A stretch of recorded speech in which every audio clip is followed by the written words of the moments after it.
Shout out to Black Phoenix for sending me the story right here. And let me just say that this guy right here on the right got his ass handed to him by this person that's right here on the left with that bear shirt on, the one that's standing directly in front of that red pickup truck.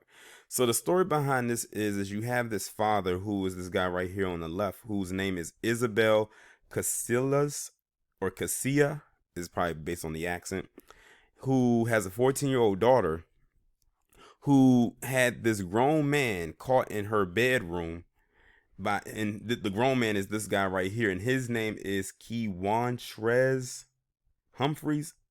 What a name. And he's 20. The daughter is 14. So technically he is an adult and she is a minor, which that could be seen as statutory rape.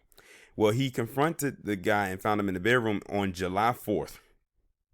On the 4th of July, y'all. And this was the result of it. But that didn't just stop there. It didn't just end with this guy beating this guy and knocking out some of his teeth. If you can look around his mouth, he knocked some of his teeth out. But he also grabbed his gun and started firing off on the guy as he ran away. Now, he didn't shoot the guy. He didn't injure him or kill him. He's still alive. That's a picture of him right there. But because he used the gun to start firing off on this guy, the father ended up getting arrested for them saying that he went overboard with it when he brought out the gun. Now I'm going to leave that one up to y'all, but I'm going to read the story right quick. But I want to hear from y'all. Do y'all think that he was justified in firing off the gun at this man? I personally believe that he was, but I think there's also more to it. And when I say more, I'm willing to bet that this girl, his daughter, was most likely the one who invited this person in. If y'all remember, there was a story that I did about a girl earlier this year where she had invited this older guy out to, was it Oregon or one of those states over there? And she had that guy staying somewhere near her house or in her house for a month. And she was around the same age as this guy's daughter. And he was around the same age as this guy. I think he was a few years older. I'm telling y'all, these girls nowadays, coupled with social media and the fact that many of them are developing so fast on a physical front to the point where they appear sometimes older than what they are, they'll use that to pull and alert in an older guy. But at the same time, the guy is not off the hook either, because you had to have known that this person was very underage. Sometimes the mindset can tell you all you need to know. But I'm going to go ahead and read this article. A Coweta County father is under arrest for aggravated assault after what he did to a man he found in his 14-year-old daughter's bedroom. Investigators say they are sympathetic with the dad's anger, which included knocking out some teeth, but say he crossed the legal line when firing shots at them as the man ran away down the street.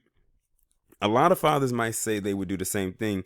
Ishmael Casillas, I don't know why the name said Isabel, because I was like, Isabel, that sounds like a woman's name. But Ishmael Casilla did when he found that man inside his daughter's bedroom. That is to beat the man bloody, but investigators say there's a line that even a lenient Georgia law allows for homeowners defending their families. Casilla's age 41 and Kewantrez's, that's his name, Humphreys, age 20, met early July 4th in the bedroom of Casilla's 14-year-old daughter in their Coweta County home. According to investigators, who say in a rage, the dad severely beat and choked Humphreys. He even chipped and knocked out some teeth. If it had stopped there, investigators say they might not have charged the dad, but they say Casillas asked his wife for a gun, and after the 20-year-old jumped out of a window, the dad met him in the front yard and continued the beating, threatening his life and firing shots through the neighborhood as the young man ran away. Okay. Now I can see why they charged him. It's not so much that he was firing the gun at this guy. It's the fact that he was firing wildly. They said that he was firing rounds off in the neighborhood. What if in his midst of his rage and him blacking out like that he ended up a stray bullet going through a window and striking someone? This wasn't, once it got out of the house, it was no longer an in-house issue at that point.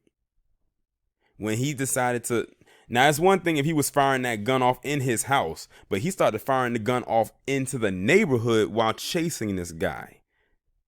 So now I see why they charged him, because of the gun. They said if it was just limited to him just beating his ass with his hands and anything that wasn't a projectile weapon. Hell, even if you probably beat the guy with the barrel of the gun, they probably wouldn't have said nothing.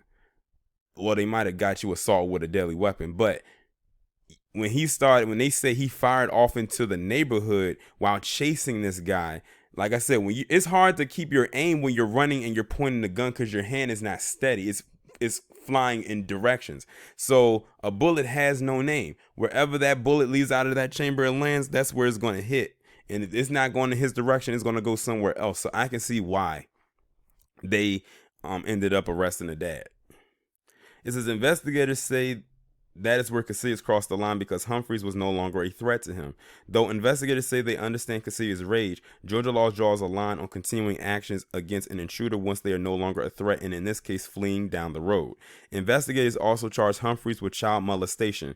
They say he was in a relationship with the 14-year-old girl and climbed through her bedroom window. Well, there you go. Just like I thought, he and that girl had a relationship that they developed probably online through some kind of an app. It could have been a dating app. Hell, it could have even been Instagram or Twitter or even Facebook.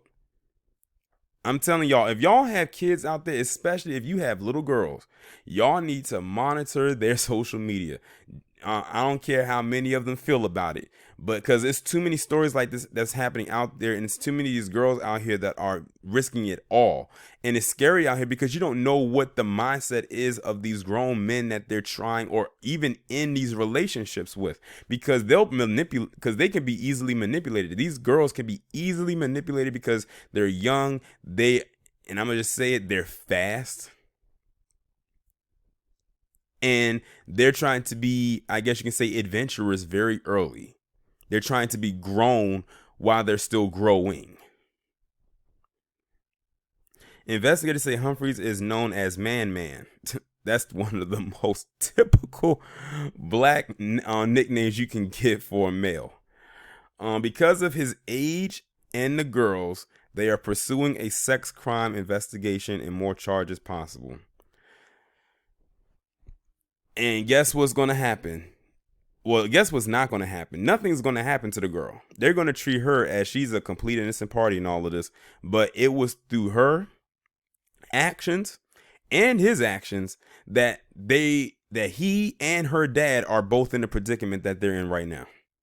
His actions, because like I've always said, he should have been able to control his urges. He had to have known that girl was that young, because look, he's climbing through her window. What grown man who is dating anyone or just going over to, do his thing with any woman going to climb through her window for? You go through the front door like everybody else. That was a red flag. And did he not look at her room? Her room didn't look like that of maybe a 20-year-old woman. It looked like that of a child. So he can't say he didn't know how old she was. And now her dad got these charges for beating not so much beating his ass, but trying to kill him. And she has part to play in it, but because she's a minor and she's a little girl, they're not going to hit her with anything. That's all I really got to say about this. But this is another story right here. And the thing is, it's way more stories out here that are flourishing that don't get enough airplay, where you have situations where you have these little girls acting fast on these sites, talking to these grown men, and these men being creeps, can't control their urges, and they get themselves in these kinds of predicaments as it stands. This also kind of reminds me of a story down in Florida where you had this guy who was molesting his girlfriend's younger brother. And when the dad walked in on him, touching him in a sexual way, that father beat the shit out of him. I mean, so bad that his face was almost unrecognizable. At least with this guy, you can still recognize his face. His face isn't that bad. He knocked out some teeth. But with the guy I'm talking about that happened in Florida, he messed him up so bad, he looked like a Picasso painting. That's how messed up his face was. As a matter of fact, they couldn't even start the trial until his face healed, just so ever so slightly. He had to take multiple mugshots. He had to take one when he first got arrested with his face rearranged, and then he had to take another one when his face started to heal before they even could start the trial. But yeah, like to all the parents out there, please just monitor, especially if you have teenage children, especially teenage daughters, please monitor the social media sites that they inhabit.